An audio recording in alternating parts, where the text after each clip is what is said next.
Now, it's time for Etiquette with Yvonne Ebbi and Ibbi. She's an image consultant, executive coach, and also she will be talking about social graces and social vices. You are welcome, Yvonne. Thank you. Always a pleasure, and I mean always a pleasure Thank you. to be having this session with you. So let's talk about these social vices and social graces. Now, from what I understand about these is, well, the little bits of humanity that we have left on us, knowing where that demarcation is between right and wrong. Am I correct or am I wrong? You are correct. Thank you very much. It's about being human. It's about being considerate, intentionally, deliberately, because we're humans. You know, so sometimes we think, you know, we just want to show off or do something. Can you just show consideration to other people? Can you be respectful to other people? And it comes in different ways. Okay. Like, you know, when you're eating. Okay. Can you eat gently and quietly? Can you spare us the trauma of seeing the masticated food? Now, so don't talk when you're eating. It's possible. Just train yourself and learn the art. So you can talk, we can have a conversation, but not when food is in your mouth. Put the food down. Because whatever you're saying, when you open your mouth to speak, we will see stuff. Yeah. Is this tasteful? The image is in my head and I don't like it even. So, Just imagine beans. I know, it's gross. All right. You know? So understand the basics of eating, and when people are speaking at the table, listen. Don't jump into conclusions, or anywhere else for the matter. Can you just pay attention? Don't override the conversation. Don't dominate the conversation. Everything is part of manners. Someone said, good manners will open doors that the best education cannot. Nice. Interesting. Now, I want to pick on something you just said about conversation and over-dominance during conversation. Exactly how, is there a set principle or format as to listening during a conversation, when to enter into a conversation, when to interject? What should we know about that? Because in our Nigerian culture, we find two people talking at the same time. At the same tone, and everyone's shouting. I find I cringe when I experience that. And some people do it without even knowing realizing that this is not. Before I answer that question, I was talking about, I met the principal of St. Saviour's years ago, and he was from Ireland or somewhere. And he said when he came into Nigeria, he was like, he had this conversation in his school, and the next door, and he was like, they're going to fight. These guys are about to fight. What brought me here? And he was like afraid, you know. And then at the end of the day, they were like, I don't go. And at the end of the day, they were like, they didn't fight. They're conversing. They're having a conversation. Oh, wow. This is new. So it's the same rule of consideration for other people. When people are speaking, have an interest in what it is. Calm down. It shows maturity. It shows discretion. Listen in. Don't listen because you want to answer. Just because you want to know what you want to also learn about them. You want to know how they think. It shows self-worth for you and them. It shows self-respect. So if I'm speaking and you're jumping to conclusion, I don't have a chance, I can't say a word because you know it all, it shows you're very immature and you lack emotional intelligence. So calm down and listen in and give people a chance to speak. And even if they're speaking rubbish, find something useful in there and applaud, because it helps their sense of confidence as well. And you don't want to have applaud it. Applaud it, absolutely. Oh, I like the way you say, oh, I like something, I like your hair. Something about them, speak about it. It will help their self-confidence. And you don't want people around you who are all down and damp and, you know, not feeling worthy, and you're the only champion in the village square. Okay, so let's move on from conversation to arguments now. Now, arguments are part of communication, whether you like it or not. Debate, but how do you get your message across and still be mature about it, still be, you know, in an ethical manner? How do you... But it has a lot to do with, you know, your own sense of respect and self-worth. So you have an argument, and I love debates. But honestly, when I'm having a debate, I want to know what you really want to say. I'm going to play my part very well.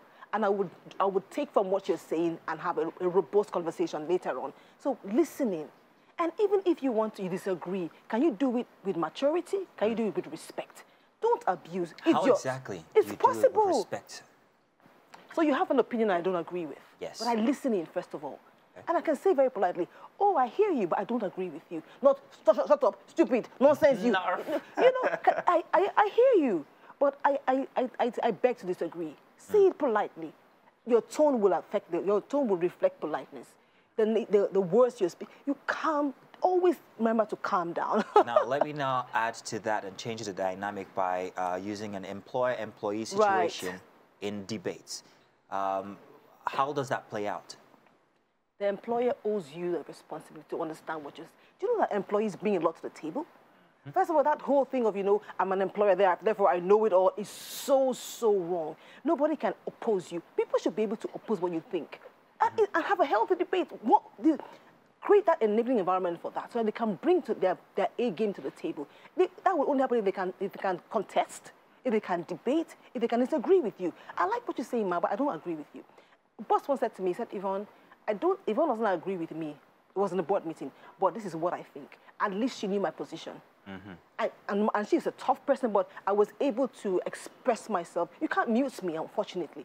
So as an employer, create an enabling environment. Have conversations with your staff. These people will bring so much to the table if you let them. But if you suppress them, you lose. As an employee, speak out. Sometimes you get punished. Get punished anyway, but speak out. Now, I have a habit. And I don't know if this applies to what we're talking about, but in conversations or even in arguments, I use gestures. I use gestures to cut in. If you notice, each time I wanted to cut in, you did something like that. I did that, and you knew that I was going to come in. So does that apply as well in this? You're showing consideration. You don't want to cut in. You don't want to be rude or seen as being rude. So you use something friendly. You've learned a pattern that works. And it works because people can relate to that. People can, understand it. It's comprehend. People can understand what you're trying to do.